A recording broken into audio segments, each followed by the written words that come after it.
Logging in the Solomon Islands has reached alarming levels, with mainly Malaysian companies driving the plunder of the island's rich tropical rainforests.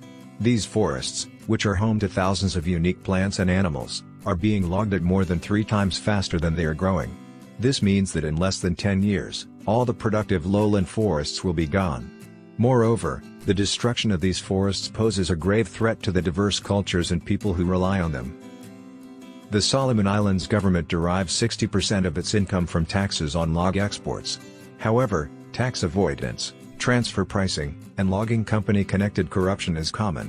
Despite this, small-scale harvesting carried out by the landowners themselves is rapidly expanding and contributing significant returns to the local economy. Resource owners can make up to 40 times more through this method than they would through royalties from industrial logging.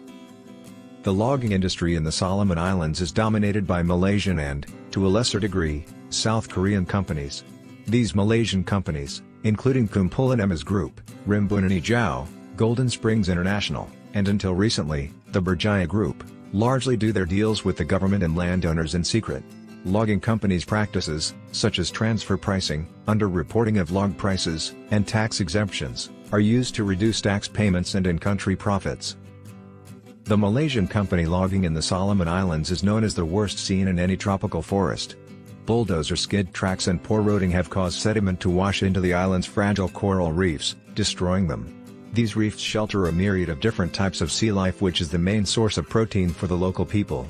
The Marivo Lagoon, which is a proposed World Heritage Area, is under threat from logging silt from Malaysian company Kumpulan Emas subsidiary Sylvania.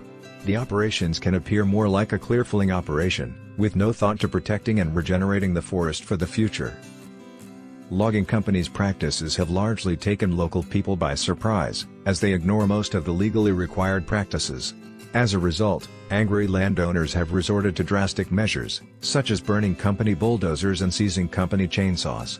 The social disruption is possibly the worst impact of foreign logging. The murder of Martin Appa, a local community leader opposing logging by Malaysian company Marving Brothers Limited on Pavuvia Island, in October 1995, remains uninvestigated. In conclusion, logging companies are causing severe damage to the Solomon Islands' fragile ecosystem, culture, and people. This unsustainable practice should be halted immediately, and a sustainable method of harvesting the forests should be implemented. The Solomon Islands government must hold logging companies accountable and work towards preserving their natural resources for future generations.